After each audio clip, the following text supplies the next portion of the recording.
Good evening. I'm Jacqueline Apser, the Executive Director of Domestic Violence Services Network, or DVSN. Welcome from all of us at DVSN, and thank you for joining us as we commemorate the lives lost to domestic violence in the past 12 months in Massachusetts. October is Domestic Violence Awareness Month, and this is DVSN's 19th Candlelight Vigil, helping to build awareness and honoring the 12 lives brutally lost to domestic violence this past year. 12 lives from 11 different communities across all walks of life, education, and income.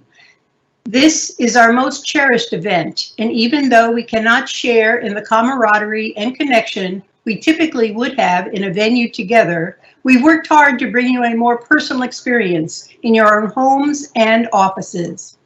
Domestic violence is a terrorism of a very personal and intimate nature that led to the deaths of 12 individuals as they struggled to escape the abuse or to just make it stop. The domestic terror they faced was complex, sinister, pervasive, and unrelenting.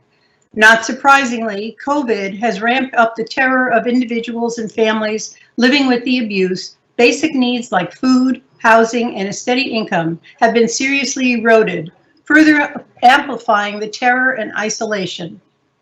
By joining us tonight to honor those lives lost, you help us shine a light on this horrific, devastating domestic plague, its prevalence in all of our communities, the paralyzing impact it has on its victims, and the lifetime of devastation and heartache it wreaks on each victim's children, family, friends, colleagues, co-workers.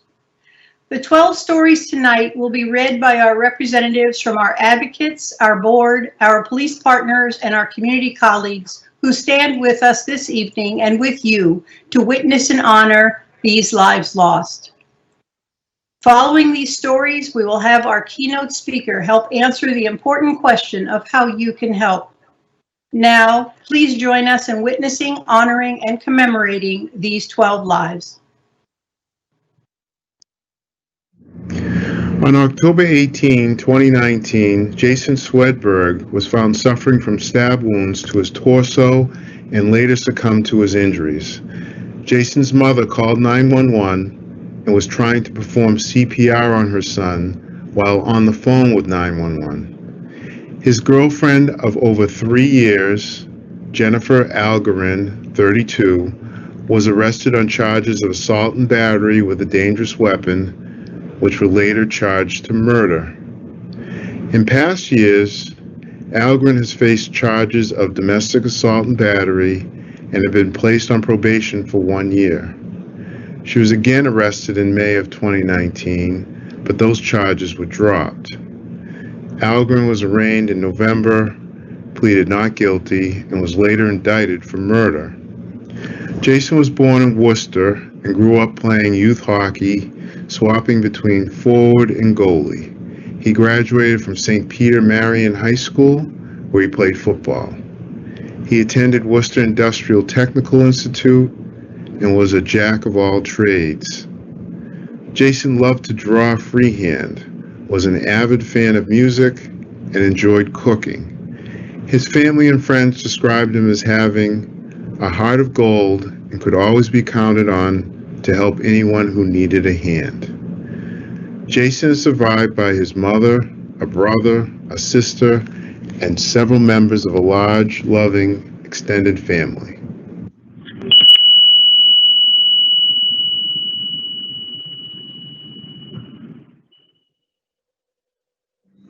Mary Bridget Fairbairn, age 57, Groton, Massachusetts.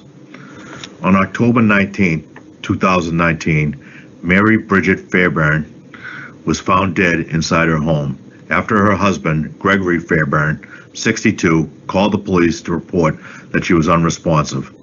He was arrested, reportedly admitted to police that he had stabbed his wife. According to media accounts, Fairbairn told the police he had been diagnosed with bipolar disorder and hadn't taken his medications in 5 months. He was initially charged with assault and battery with a dangerous weapon and later charged murder. He was held without bail pending a preliminary evaluation to determine competency to withstand trial. Mary Bridget, a devoted mother of Jenna and the late Connor J. Fairbairn, was a beloved daughter, sister, and sister-in-law who was adored by many nieces and nephews. She was a longtime Arlington resident, graduated from Arlington High School in 1980, and had a long career in computer programming. Mary Bridget loved caring for her dogs and was passionate about the welfare of animals. Her close friend described Mary Bridget as an incredibly kind woman who had a wonderful way of making people feel good again.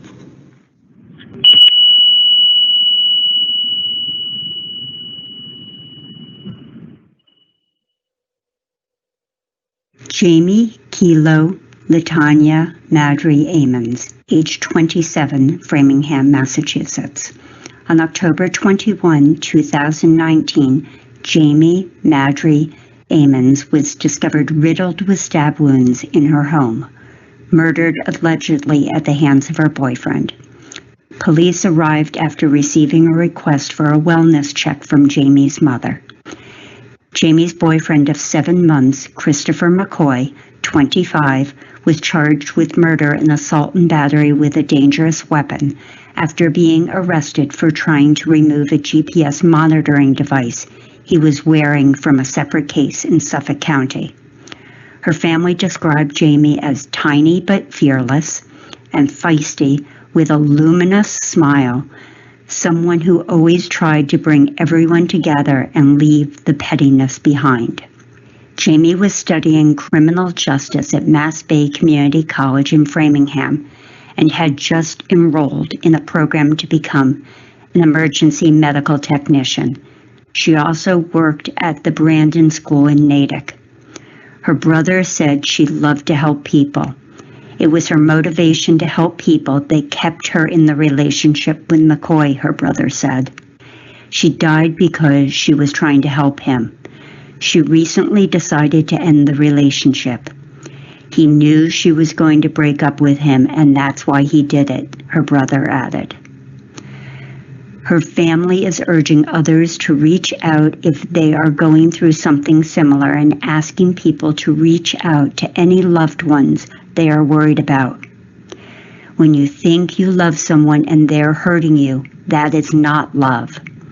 That is not love at all, said her mother, Rosemary Madry. Jamie leaves her beloved parents, her 5 siblings, as well as many cousins, nieces, and nephews for whom she lovingly hosted sleepover parties every other week as a long-standing family tradition.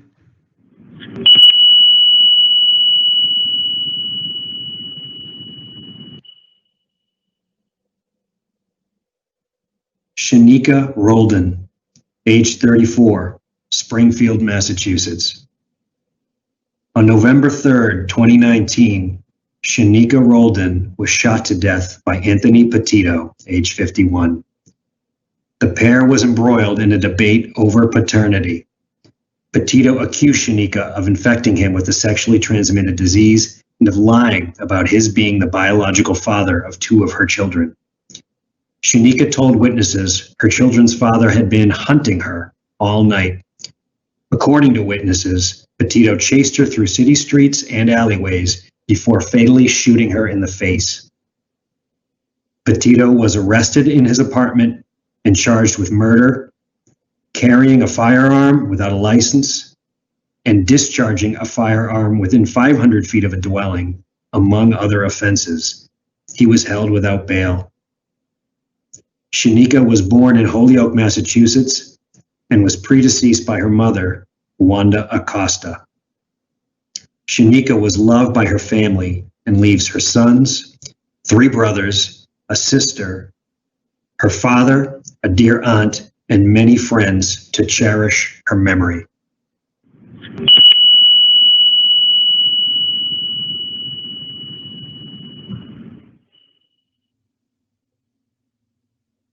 Charlie Ann Gould, cook, age 41, North Adams, Mass. On December 1st, 2019, Charlie Ann Cook succumbed to injuries she suffered on July 11, 2019, from an attack by her husband, Michael Cook. Charlie Ann was assaulted so severely that she was left in a coma and hospitalized for 5 months before she died. Cook had been kept in jail under the dangerousness statute and faced charges of assault and murder, assault and battery by means of a dangerous weapon, assault and battery on a household member, and armed assault with intent to murder. The district attorney upgraded the charges to murder. Cook has 2 decades of arrest records, including a dozen restraining order violations, and he spent 5 years in jail for 3 counts of rape of a child with force and 1 count of an indecent assault and battery on a child under 14. According to the Berkshire Eagle, Charlie Ann had also taken out several restraining orders against him. Charlie Ann was born in North Adams, attended McCann High School, and was employed as a certified nursing assistant at Wildwood Healthcare Center in Williamstown. She loved her dogs and birds and trips to Florida mountains, and especially spending time with family and friends. Charlie Ann is known for how much she enjoyed making people laugh. Charlie Ann is survived by her father, her sister and brother, their spouses, 4 nieces and nephews, her stepfather, and many close friends.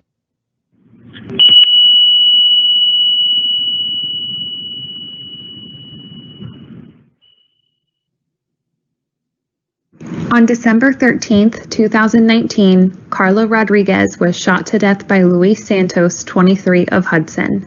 They had been dating for approximately 3 months.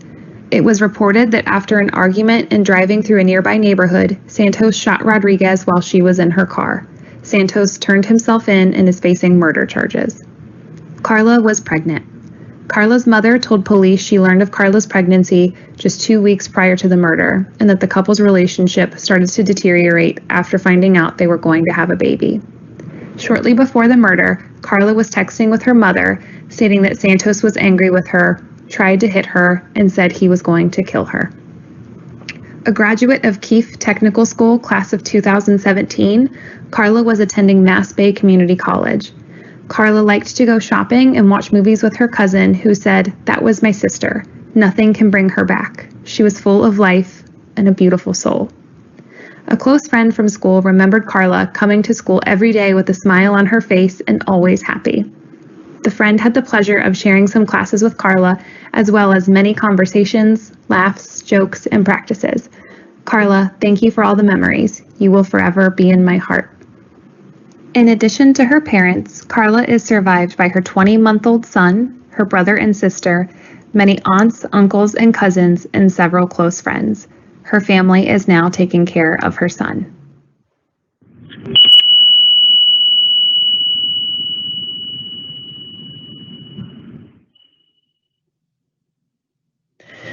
Sandra Lee Corfield, age 53, Mashpee, Massachusetts. On March 26, 2020, Sandy Corfield was found unresponsive by first responders in the Mashpee apartment she shared with her boyfriend, Mark Audette, 46. Officials say Sandy had suffered from obvious signs of blunt force trauma with significant injuries to her skull. Audette was arrested and charged with her murder. Audette was hospitalized due to injuries he sustained when he reportedly injured himself with a sword after allegedly murdering Sandy. Audette was arraigned at the hospital via video conference on 1 count of murder and was ordered to be held without bail by the Falmouth District Court. A neighbor reported that she had seen the couple coming and going, but never noticed any prior history of abuse or violence between the couple. He seemed like a pretty nice guy, she said. Sandy grew up in Chelmsford and was a lifelong teacher, artist, and finder of beauty in life. She lived on Martha's Vineyard and studied fashion design at Newbury College. After graduating from college, she worked different jobs, including time as an art teacher at Ellis Elementary School in Boston. Children were drawn to Sandy's quiet nature, gentle temperament, and caring soul all of her life, and she thrived on guiding them. She shaped a lifestyle that combined her passions, teaching modeling at Barbizon and art at Boston elementary schools, painting murals around the city, working at an art gallery at Copley Place, and doing portraits on commission. Sandy never stopped creating. Sandy, a devoted aunt, cherished spending time with her nieces and nephews and teaching them about art. She is remembered lovingly by her mother, who called her a natural-born artist who had a way of making the best out of all circumstances. She was a beautiful girl, so beautiful, inside and out. She is survived by her mother, her brother and his wife, her beloved nieces and nephews, and numerous children of her friends, all of whom she dearly loved and who dearly loved her.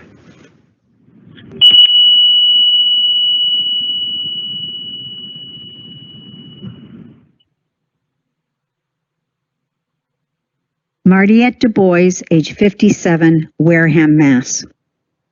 On March 27, 2020, Martiette Du Bois was fatally stabbed to death, allegedly by her live-in boyfriend, 54-year-old Danny Sherman. Wareham police received a call from a man in distress in a canoe on a waterway at 8:15 a.m. First responders arrived, located Sherman, and transported him to Toby Hospital. Shortly thereafter, police also received information of a possible death at the address of Martiette's residence, where they found her bleeding and unresponsive. Martiette was declared dead at the scene. An investigation commenced, and police determined Sherman lived with Martiette at that residence and had allegedly stabbed her. Sherman was arrested later that afternoon and was held without bail on a single charge of murder following his arraignment in Plymouth District Court. According to family members of Sherman who wished to remain anonymous, Sherman suffered from some type of mental illness and had been institutionalized twice prior to the murder. Martiette's close friend posted a loving farewell message to her on Facebook. "I loved you dearly for 30 plus years. Goodbye, my good friend. Fly high."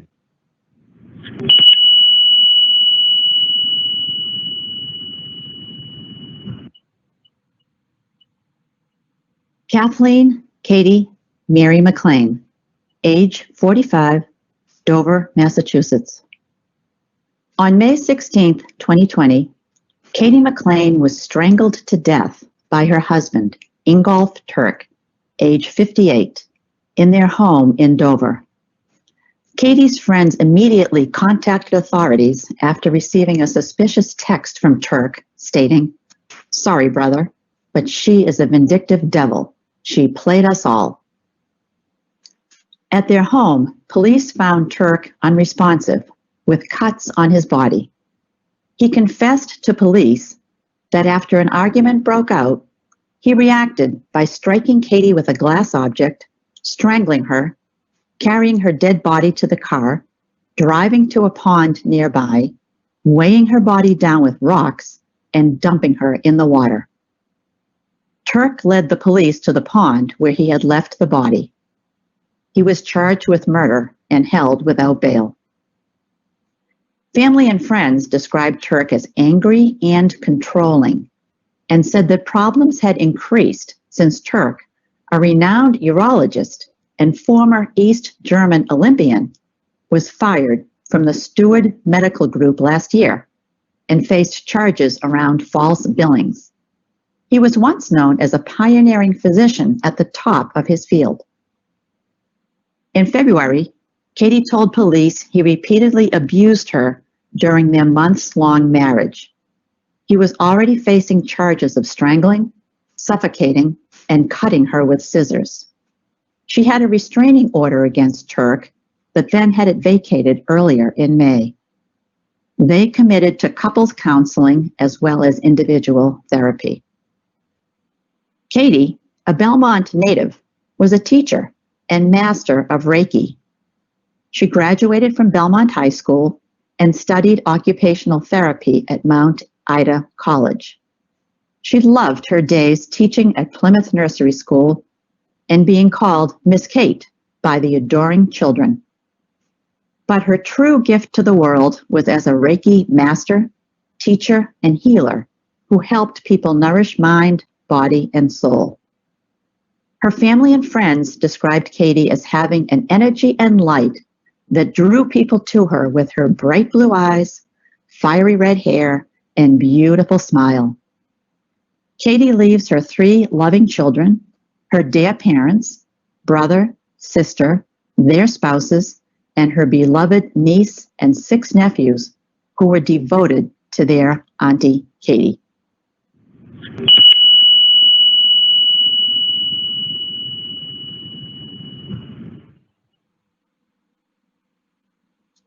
Amber Nicole Cohen, age 30, Somerset, Massachusetts.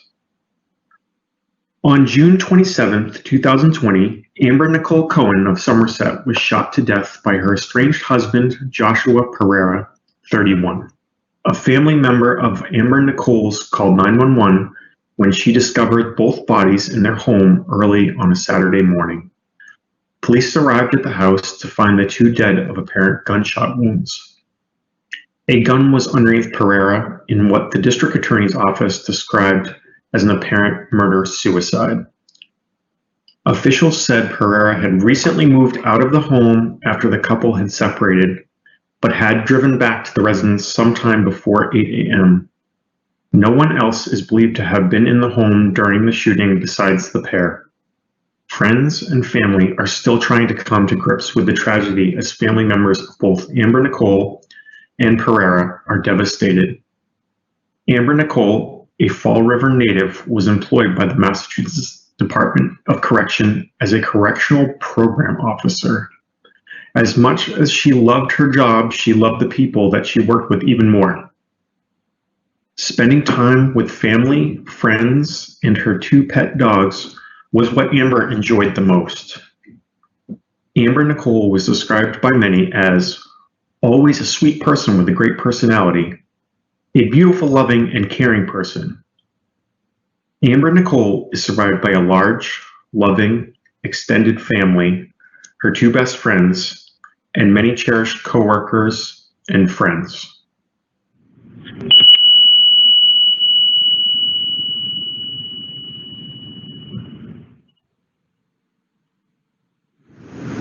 Magdalea Perez-Mendez, age 47, Gardner, Massachusetts. On August 8, 2020, Magdalea Perez-Mendez, a mother of four, was apparently shot to death by her ex-boyfriend Jose Muniz-Vadillo, age 49, in an apparent murder-suicide just 2 days after a judge rejected her petition for a permanent restraining order against Vadillo.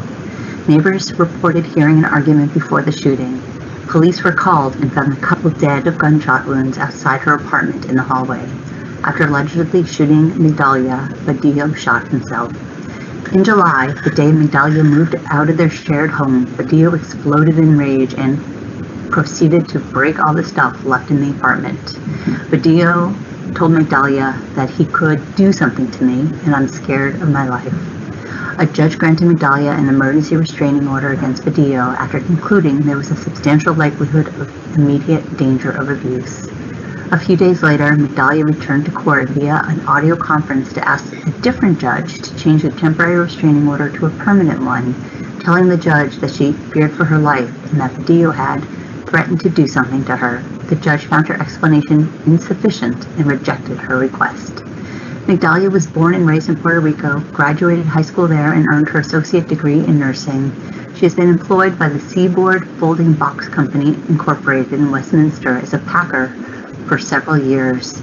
As much as Magdalea loved shopping, dancing, and hosting parties, she truly loved and cherished spending time with her children and her family the most. Her family organized a rally calling for justice and to raise awareness of domestic violence. On Facebook, her daughter wrote, "I know my mom will be very proud that we are doing this. She had such a noble heart that I know she doesn't want any other woman to die at the hands of another man."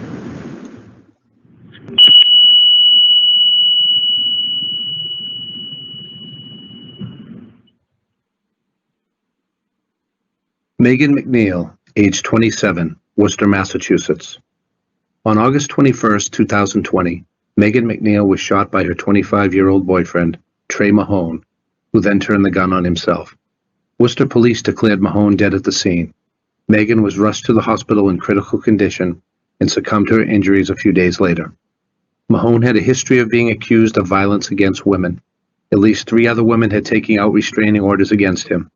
In January, he was charged with assault and battery on a household or family member and assault and battery with a dangerous weapon against his girlfriend at the time. Megan grew up in Grafton, graduated from Blackstone Valley Technical High School, and earned an associate degree from Mount Wachusett Community College. She worked as a registered nurse at St. Vincent Hospital and UMass Memorial Medical Center for the past several years, alongside co-workers who recall her great passion and energy. Megan loved her family dearly and cherished her young daughter above all else.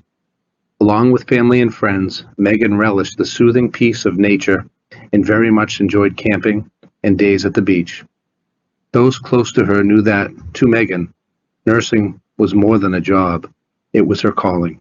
She was a caregiver to everyone she loved and a gift to the patients she cared for every day. Even in death, she was an organ donor who brought the precious gift of life to recipients and their families. Megan left behind a large family, including her parents and their spouses, numerous siblings, aunts, uncles, and cousins, and above all, her dearly beloved young daughter, Ayla, the shining light of her life.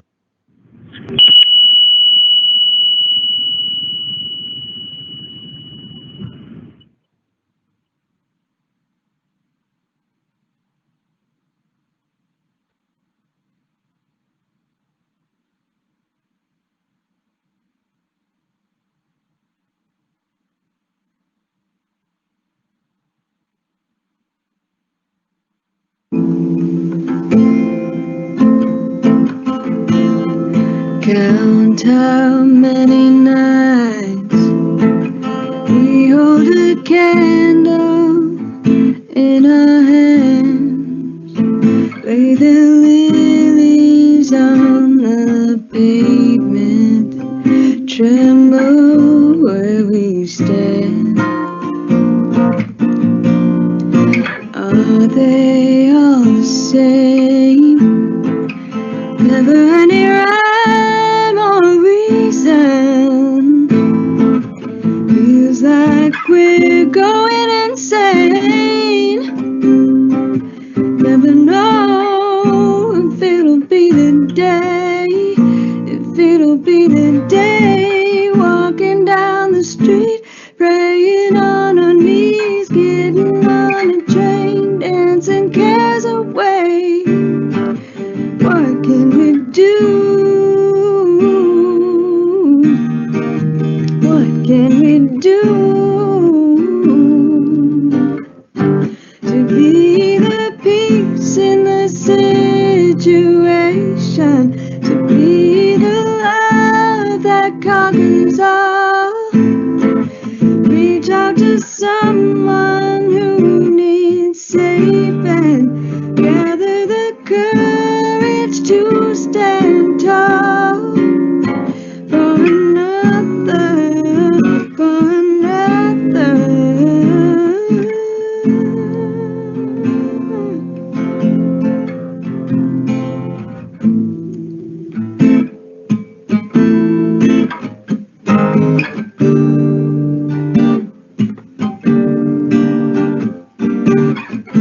Six, 7, 8, 9, 10, 11.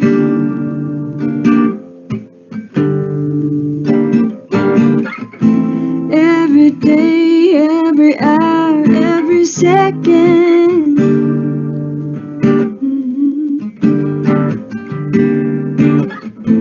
Will we wait till they all get to heaven?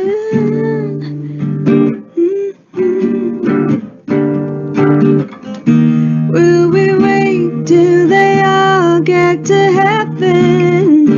Will we wait, or be the peace in the situation, be the love that conquers all? Reach out to someone who needs saving, gather the courage to stand tall for another, for another.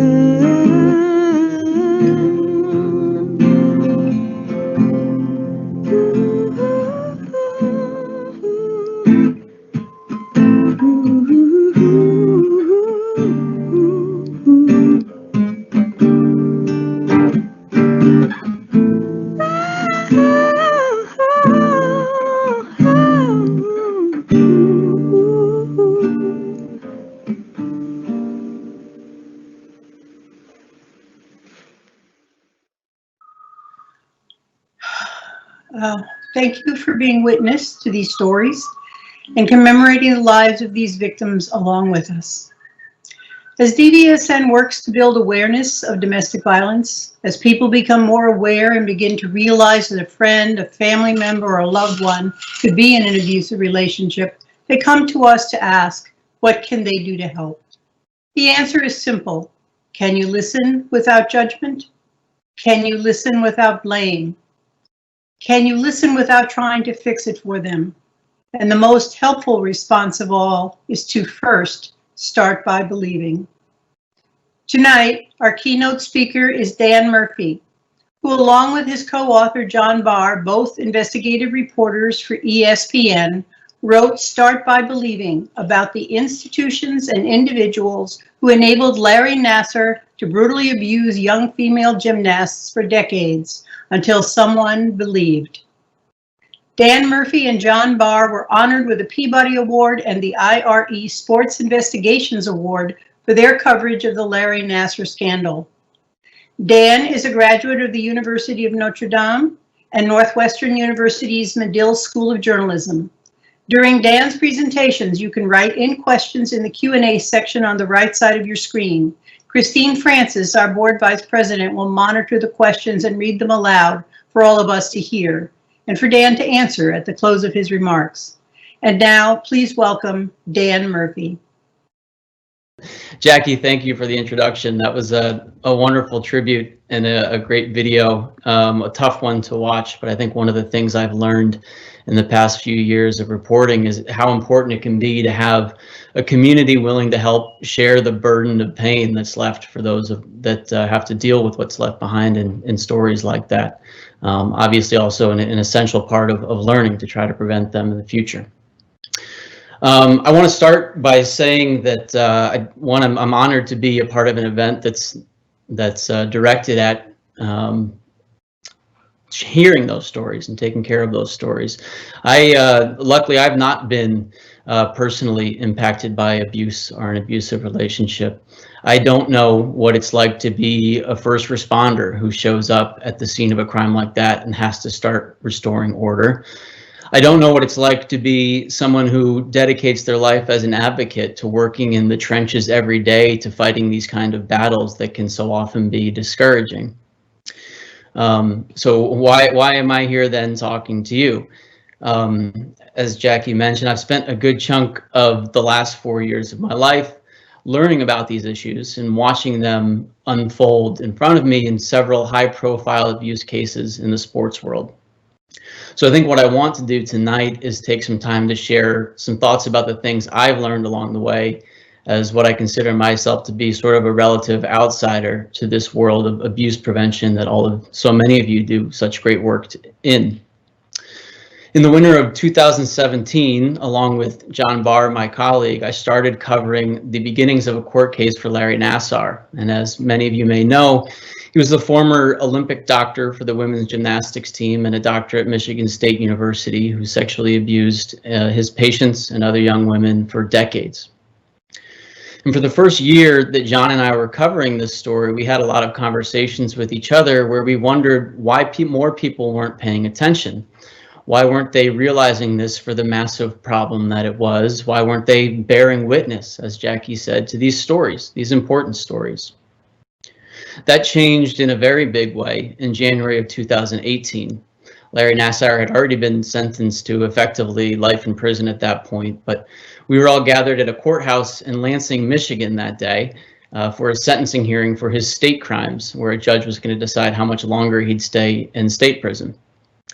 And I remember standing outside that day of the courthouse. It was, a Michigan winter day, so negative 10 degrees and still dark out at 8 a.m. And standing in line to go through the metal detector and talking to other reporters and lawyers and even some of the women who were going to be giving impact statements as a part of that sentencing hearing within the next hour or two. And none of us had any idea what was about to unfold, if we'd be there for hours or days, if anybody outside of that courthouse would start paying attention and listen to these stories. What ended up happening was a life-changing moment for me and for many other people. We got a chance to watch for a week and a half as more than 150 women ended up standing up and sharing their stories, shedding years of stigma in front of our eyes, and standing 10 feet away from a man who had made them feel hollow and weak, and in some cases, unworthy of being alive. And they took back power from him right in front of us. They demanded that he and the other people that helped him be held accountable. And I don't think anybody who was in that courtroom will ever be the same after witnessing that. Just as importantly, I think part of the world did start to pay attention to those stories. And they started to understand what can happen when we let trauma go unchecked for so long, when we don't listen to people who are raising red flags about abuse in our own communities. Again, sharing those stories of victims can be so important. And so I'm really glad to be here tonight at an event that's dedicated to doing just that. A few months after that court case wrapped up, John and I decided we wanted to write a book. And there were a lot of reasons for that, but I think at the top of that list, we wanted to make sure, we thought that the general public needed to better understand just how much work and effort went into creating that powerful moment of justice, that singular moment of justice. We felt that at the time, if you had just dropped in and seen the end of that story, that it felt almost inevitable, right? Of course, there was this horrible man who's admitted to doing horrible things, and he should spend the rest of his life behind bars, and that was what was happening. And of course, these people that turned a blind eye to what he was doing should be held accountable and face consequences. And even that at that time was starting to happen. And you could be, forgiven for thinking, well, this is the system finally working the way it should work. This is great. But I think what we saw, having been there for a year and having talked to the people that have been there for years and years before fighting this battle, and as many of you, I'm sure, know well, that kind of an outcome is wildly and unfairly rare in abuse cases. John and I wanted to make sure in our book that people understood that this was an exception and not the rule. And we hoped that by reporting further, we could find how this happened. And what we found is that in Nasser's case, it took, in some cases, strokes of pure luck to make it happen. More importantly, though, it took a fierce and persistent small group of people. At the core of that group were survivors who refused to accept half measures in order to shorten the painful ordeal of coming forward. They were joined and supported by detectives and lawyers and family members and advocates who fought a battle, who signed up to voluntarily fight this battle, knowing that they'd be ridiculed for doing it, knowing that it would be a thankless battle, it would be an exhausting battle, and that they were facing incredibly long odds of success. They kept going for years, despite signs that this was still a very uphill battle. They were stubborn, I mean that in the most complimentary way possible, and they were incredibly selfless. I have a much deeper appreciation for what it means to be selfless after watching what many of these women did. I can remember speaking to Rachel Den Hollander, who ended up being one of the main subjects of our book, and she was the first woman to publicly accuse Larry Nassar of sexual assault. And I was interviewing for the book, and I wanted to find some epiphany or light bulb moment, right? As a writer, when we're telling stories, we want to find these dramatic turns that everything can be summed up and you can explain how these things changed. And after weeks of prodding her and trying to drill down and find those kind of examples that we could write about, Rachel sort of laughed at me and said, Dan, that's not how it happens. Everybody wants to believe that they're sort of the hero of this epic battle between good and evil, and their life will play out in this dramatic fashion. But to frame it that way just isn't true, right? She told me these epic victories aren't won by major epiphanies. They're won by showing up day after day after discouraging day and finding a way to keep slogging through. It took a very large community to enable Larry Nassar to continue his abuse for nearly 25 years. And it took a small but incredibly strong, persistent community to finally stop him. I think many of you here tonight, just by the nature of being here, are very likely part of that second group, or very least aspiring to be part of that second group. And I'm sure many of you in that group can relate to some of the adjectives I've used so far tonight: thankless, exhausting, stubborn, maybe. So I want to know, how do we go about converting more people in that large, flawed group to join power with that small and strong group? How do we make sure that that group doesn't just have the strength of their convictions, but also the strength of numbers? To me, that's one of the most important pieces of the puzzle to try to solve this issue. One of the things that consistently comes up in reporting on these kind of abuse cases is that almost always there is some warning sign or somebody who could have stepped up to stop an abuser before they reach the maximum damage that they end up inflicting on their community. John and I, in reporting about Larry Nassar, found that there were roughly 24 people who could have stopped him, and for one reason or another, they didn't. That's an average of almost one per year that he was abusing young women. If just one of those people had stepped up and done the right thing, the amount of pain and suffering that could have been avoided is mind-blowing to me. It's something that will stick with me forever. But I think what may be more instructive or constructive about that is that among those 24 people, there were probably a couple, maybe a few people that understood fully what was happening and how wrong it was, and yet because it would cost them some money or their reputation or it was inconvenient for them, they decided not to do anything. That kind of evil, I don't think I'll ever be able to comprehend. However, the majority of those people, of those 24 that we came across, thought they were doing the right thing by not saying anything. They thought they were doing the right thing. They thought perhaps there was some other reason or way to explain what they had witnessed, and maybe they shouldn't immediately jump to the worst possible conclusion. They thought that maybe the story they were told was taken out of context or blown out of proportion, and they were afraid of harming someone they believed to be a good man. They thought, yeah, that sounds fishy, but that sort of thing just doesn't happen here in our community, so I'm not going to do anything about it. In some cases, they thought they were helping these young women to avoid the public shame or scorn that unfortunately comes along too often with reporting abuse. They failed, and let's be clear, they failed, but what they failed to understand is the nature of repeat offenders and how so many more young women and girls were jeopardized by their refusing to believe them or staying silent based on what they saw and heard. And while that's a pretty discouraging sentiment as well, I think there are shreds of optimism to find in it. I think what we see when we look at that is that this fight to try to take that large flawed group and convert it into that smaller, strong, persistent group is not always a battle against evil. It's far more often a battle against ignorance.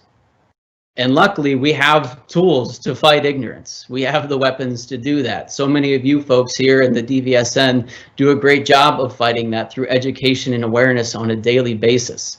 And it's incredibly important work, and I'm so glad so many people here are here tonight to support that work.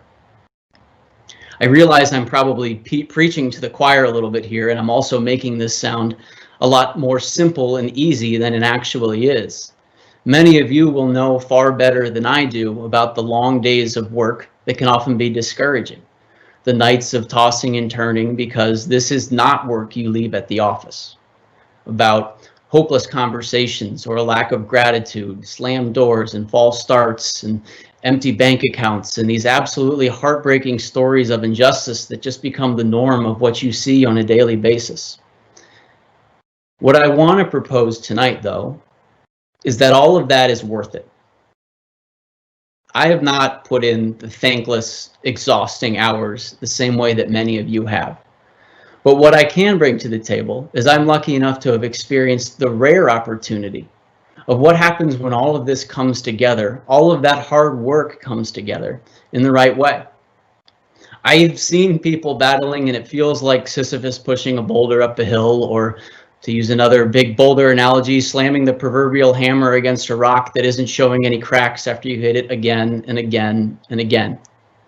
And I consider myself really fortunate in that I got to drop in and get a front row seat to see what it looks like when that big rock is finally smashed into a million pieces. And what I want to tell you tonight is, from my experience, it is unequivocally and undoubtedly worth it. This stuff can be contagious and exponential in the positive impact it can have on our communities. I want to talk about two people quickly who I've met in my reporting. The first is a friend of mine named Sarah Klein. When John and I first started talking to Sarah almost 3 years ago, she was afraid to tell us her real name. She was afraid to tell us where she worked or lived. She didn't want us to contact the coaches that didn't do anything when she was being sexually abused as a 13-year-old girl in the early 1990s. She wasn't sure that she'd have the courage or the stick-to-itiveness to go through the battle that was ahead of her to try to get justice. But luckily, she found a group of advocates and supporters and lawyers who pulled her along the way. So when we made it to that courthouse in Lansing, Michigan in January 2018, Sarah was there and delivered one of the most haunting, memorable impact statements of the entire 150 strong group of people that were there. She did so anonymously, and I asked her afterwards, Sarah, that was such a powerful message. What was your reason for not wanting to put your name on it? And she told me, Dan, I have a daughter, and I know if I speak up and put my name on it right now, that the first thing that will happen when you type my name into a search engine forever is I will show up as a victim of sexual assault. And I don't want that to be my daughter's view of me, which is a pretty understandable stance to have. Fast forward, though, to 6 months later, in a giant auditorium in the middle of Los Angeles, and the audience is filled with hundreds of the best athletes in the world. There are maybe 1 million more people at home watching on television, as about 100 or so survivors of Larry Nassar were at the ESPY Awards to accept the Arthur Ashe Courage Award. It's one of the biggest awards of the year in the sporting world. And they selected 3 women to stand up and formally accept that trophy and say a few words about it. And standing right in the middle of that trio was Sarah Klein. She told the entire world in that room what her name was and what happened to her and why they needed to start doing a better job of making sure it didn't happen again. It was really awesome to see. And I asked her afterwards, Sarah, what changed? Why did you decide to do this in such a public way? And she said that, again, through the group of support that she had around her, she realized that her daughter would never see her as a victim, that she could see her as a warrior, somebody who defended the defenseless. Sarah has been an attorney for a long time, but she's now works for a law firm that almost exclusively represents victims of sexual assault. She has successfully campaigned in multiple states to change state laws that allow people to hold abusers and their enablers accountable for much longer. And she never would have reached this point without the hard, thankless, unseen work of dozens and dozens of people that helped her along the way. Again, this kind of thing is exponential in the help that it can provide to communities. Quickly, I want to tell you a story about a man named Tad DeLuca as well. Tad was a wrestler at the University of Michigan in the 1970s. And in 1975, Tad wrote a letter to his coach and his athletic director, and he told them that the team doctor was inappropriately touching him, abusing him during routine medical checkups. The coach and the athletic director laughed at him, and they kicked him off the team. So Tad decided he was never going to talk about this again. I had a chance to visit Tad this summer at his home up in northern Michigan. He has a big farm, and his wife and his daughter were there, and he has an awesome horse. It's a beautiful life he's living. But Tad decided in January of 2018 that he wanted to change that. He heard a radio report of women speaking up in a courtroom in Lansing, Michigan, who were talking about their pleas for help that had gone unheard for so long. And he heard them now being believed. He heard people in positions of authority believing them and taking action about it. So he decided that maybe the time had come for him to try again. And so he wrote another letter, this time to the current athletic director at the University of Michigan. And since Tad has written that letter, in a year plus now, there have been hundreds and hundreds of other people that have come forward to tell Tad that he wasn't alone. And Tad has helped them come through and deal with abuse that had plagued their lives for decades. Again, this stuff can be contagious. Tad never would have taken that step forward if those women in Lansing didn't do the same thing. And those women in Lansing wouldn't have been there if not for the thankless behind the scenes work that happened by so many people before that moment arrived. I've gotten to experience multiple life-changing moments of strength and power because of the groundwork that was laid by people like yourselves, people who are part of this network. And I think what I find most admirable about that work is that the people that I've met and discussed that with, they didn't look at this massive, daunting opponent and say with great confidence that I'm going to be the one that takes this down. I am going to be the rare stat that actually gets a successful bit of justice out of this system. They decided that even if they failed, fighting was their only option. They decided that this was worth it. So for those of you that fight these uphill battles on a daily basis, I just wanted to wrap up by saying thank you. I greatly appreciate it. It's changed my life. To police officers and first responders who de-escalate and protect, the courage you show every day goes unrecognized far too often. Thank you. To the detectives who conduct trauma-informed investigations, you start an important healing process and you provide a crucial first step in giving victims a chance at justice. Thank you. To the attorneys who put victims' restoration and their clients' definition of justice at the forefront of your goals, you are selflessly charting the course to results that are far too rare. Thank you. To the advocates who voluntarily share this immense burden of pain and provide resources for everyone who comes to them for help. You are a force for good that saves lives. Thank you. To those of you who donate to support these wonderful advocates, whether it's time or money, they need and deserve every ounce of it. Thank you. And lastly, to those of you who have been personally impacted by any form of abuse, and yet you show up here tonight anyway, because the thought of doing nothing is so much worse than the thoughts that come from reliving that horrible event in your past.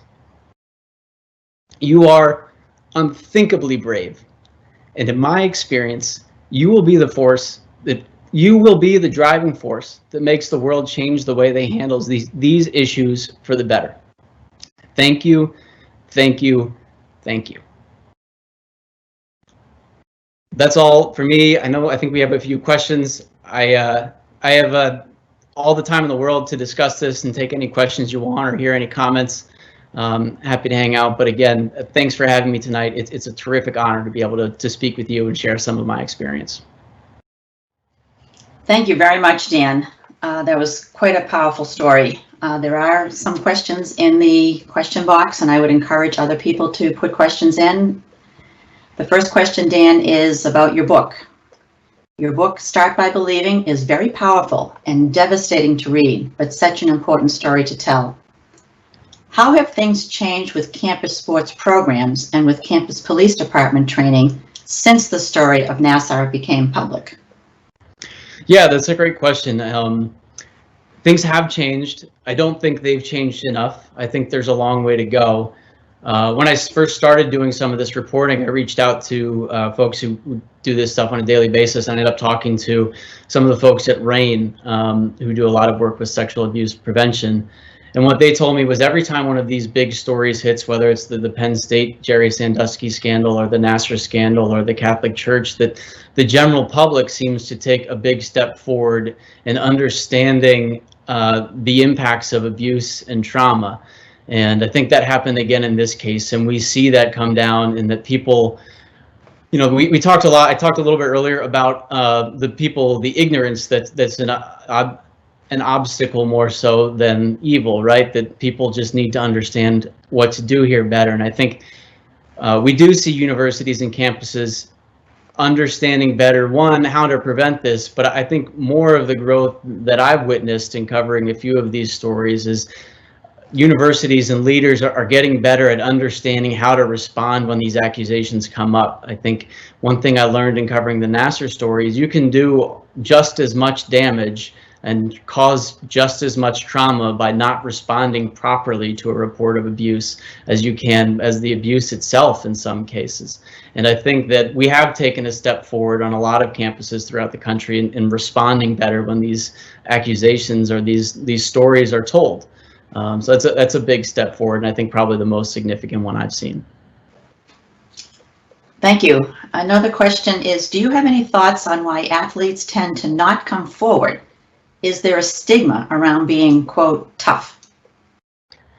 Yeah, I think so. I think there's probably several things in the culture of sports that lead to that. You know, especially in gymnastics, we found that there was it's very much a culture of being obedient, and the coaching culture was that you fall in line, and it's not okay to be the squeaky wheel. Generally, you don't get the opportunities you want if you're somebody who's labeled a troublemaker, and I think that discourages a lot of people from coming forward.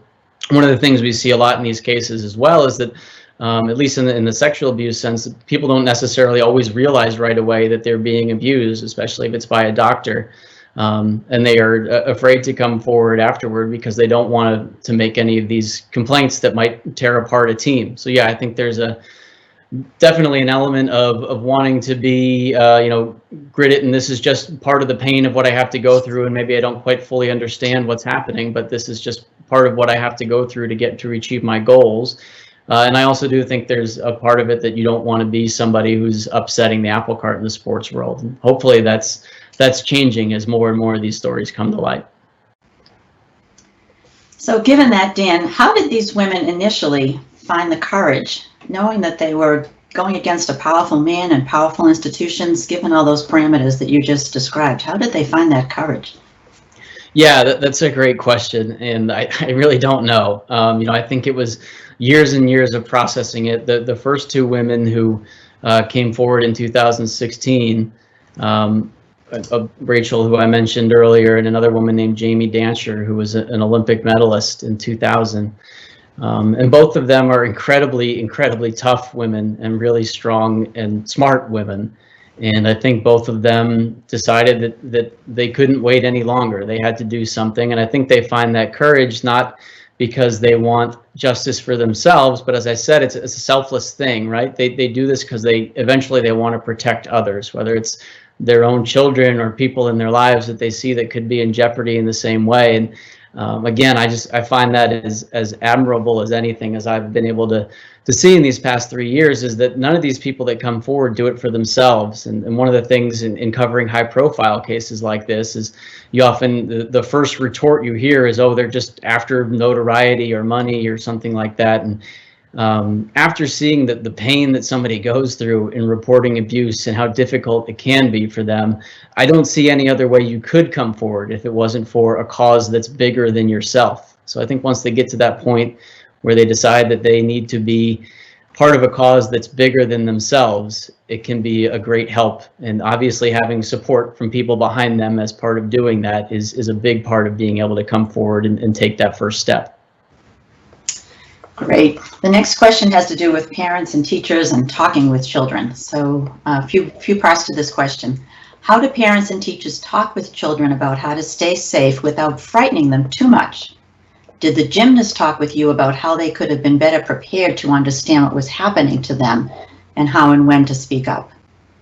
Yeah, that's a great question. And again, one of the things I guess we came across was in several cases, there were the ambiguity of language, right? Of a gymnast saying, this doctor is touching me down there, or in a way that doesn't make me feel comfortable, allowed Nassar and these other doctors to sort of explain away what they were doing by using medical jargon and saying, yes, maybe your daughter felt this, but that's not really what was happening. And the parents that I've talked to have told me that they wished that they were more explicit, that they had those uncomfortable conversations. And I realize that can be a really tough line to draw, right? And there is a concern about not wanting to introduce these things to your young children, but having those honest conversations is important. And I think on the parents' end, what we found was so important was keeping your eyes open for those red flags, right? When normal people who don't have this sort of evil intention in their head have a way of wrapping their brains around what they're seeing so that they have an easier explanation for what it is instead of something that's as horrible as some kind of abuse.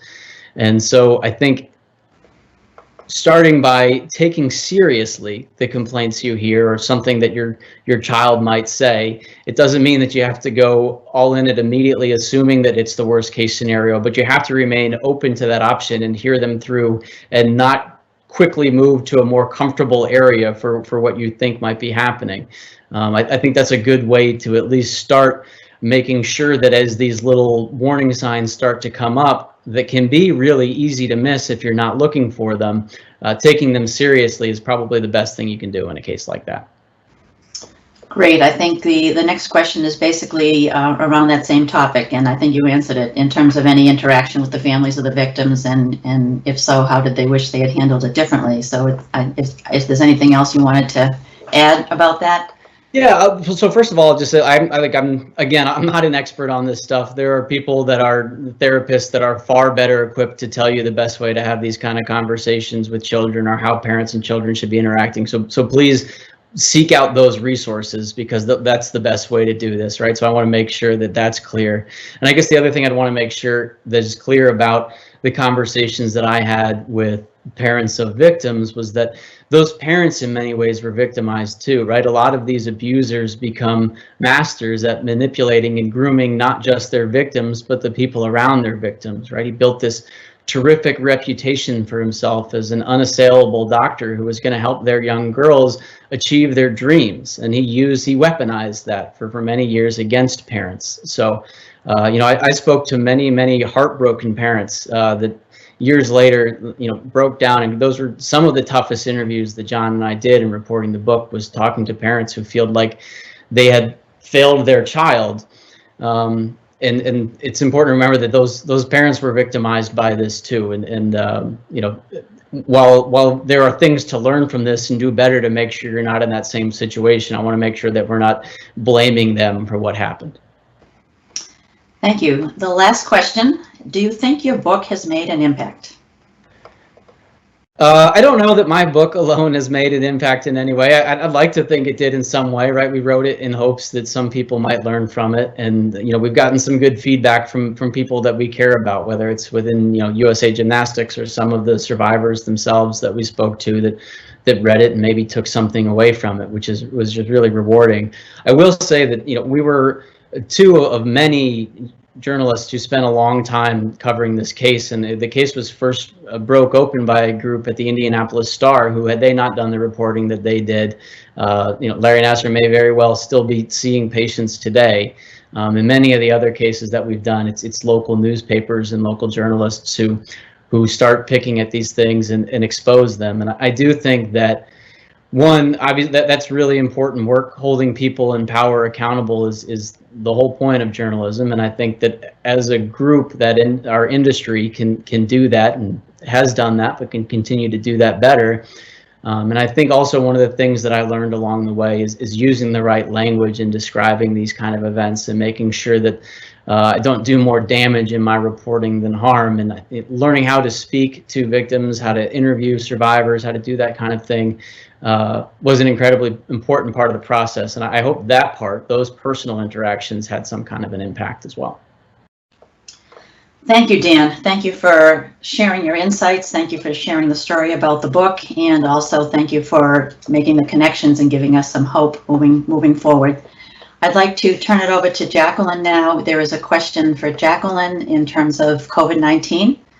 Have you seen a rise in referrals during COVID-19? What are some of the challenges in responding to the needs of those you helped during this time? Yes, actually, we've seen that. For early on, when COVID first opened up, our calls actually went down a bit, or our outreach went down in terms of referrals and calls to us. However, that has reversed itself significantly, and even year over year, which is even including more than COVID, we're still up double digits in terms of numbers of clients. The contacts with clients are much longer because the need is so much there. They're really grateful for us to be available to them, and they're really needy in terms of needing someone to reach out to when they can find a safe time to reach out to us. Obviously, that's much more curtailed. Also, the cases we're seeing are far more egregious. The ones who are willing to take the risk to reach out for help when they're in a more isolated situation is usually, it takes a pretty intense case for them to do that. So in those ways, we have seen increases. On the other hand, we have seen quite a lot of responses from our various communities and agencies in all of our communities with resources and support and financial help in a number of ways. Our clients are dealing with a lot. Many of them have their children at home, and of course having to deal with schooling has been really overwhelming to them with their kids there. Their jobs are insecure or they've lost them. Food becomes an issue. Housing is also unstable, as we all have read about everywhere. Fortunately, most of us that we know and that we're working with are doing pretty well, but our clients themselves are really in dire straits. So things have increased tremendously because of COVID. So yes, there was a question from Senator Eldridge too. Yes. He's thanking you for holding the annual Candlelight Vigil and wondering, does the state need to increase its support of DV across the state? Yes. First of all, thank you for thanking us. But in fact, yes, they need to increase their support. The need is so huge across every arena that it's going to be difficult to see that any more money will be able to come just to the DV situation. But my colleagues, although DVSN itself does not get any state money or any of the line items at the state level, my colleagues really are also in need of not only more money, but better salary arrangements for their particular staffing. They need more reasonable ways in which they can account for their money. They need greater flexibility. So it's a more complex answer than yes, we need more money, because who doesn't? But in fact, I think the fact that Jamie Eldridge has been very supportive from the beginning of his tenure as a representative and now a senator has always been helpful to us. We're delighted to have people like Tammy Gobea and other people through the years that have been supportive of us. So we feel that we are getting a tremendous amount of support at the legislative level, can always use more. And thank you, Jamie, for reaching out in that way. Thank you very much. That's the end of the questions, Jacqueline. Well, I have to say, I'm really quite pleased with, you're really awesome. I have to say that, Dan. And I mean that for genuinely. I know we have this little private joke going on, but the way you captured the exact kinds of things that we think about and deal with, that you have brought a light to the way in which, the bravery and the courage that it takes for victims to stand up and to be heard or try to be heard, and how hard we're all working to try to help them do that. You really see it, and you saw it from a person yourself who really didn't have that experience or didn't go through those kinds of things. I mean, this whole experience with the Nasser and the gymnast has really opened your eyes, and it's wonderful to see how you've been able to incorporate that into something that will have an impact. Your book will have an impact. It does have an impact. It adds to good books that are out there, but lean, nevertheless. And to have it come from a world of sports, which in many ways is not very female-friendly, and certainly isn't victim-friendly, it's really wonderful. So thank you for doing that, and for being here, and for having the perspective that you shared with us tonight. So thank you for that. I also want to thank Christine for stepping in and handling the questions for us. Thank you very much. I would like to thank our little behind the scenes team. We have Alexandra Hopwood, who is our digital content creator, Jessica Apsler, our Director of Technology and Operations, Athena Desai, for those of you who have been with us at other vigils in person, has been one of our singers, and she wrote the song tonight and sang it for us. And Dan Adams, who's another good friend of Jessica's and a family, who's an excellent, extraordinary pianist. He taped that music for us so that we could have that at the beginning. And I really want to thank everyone who's still with us. Thank you for joining us to honor the 12 lives lost to domestic violence, and to send a message to those still struggling in shame and silence that we are here to help you, that they are not alone, that there is hope, and that there is help for them. Please check out our website, dvsn.org, for additional information, and remember to start by believing. Thank you all, and good night.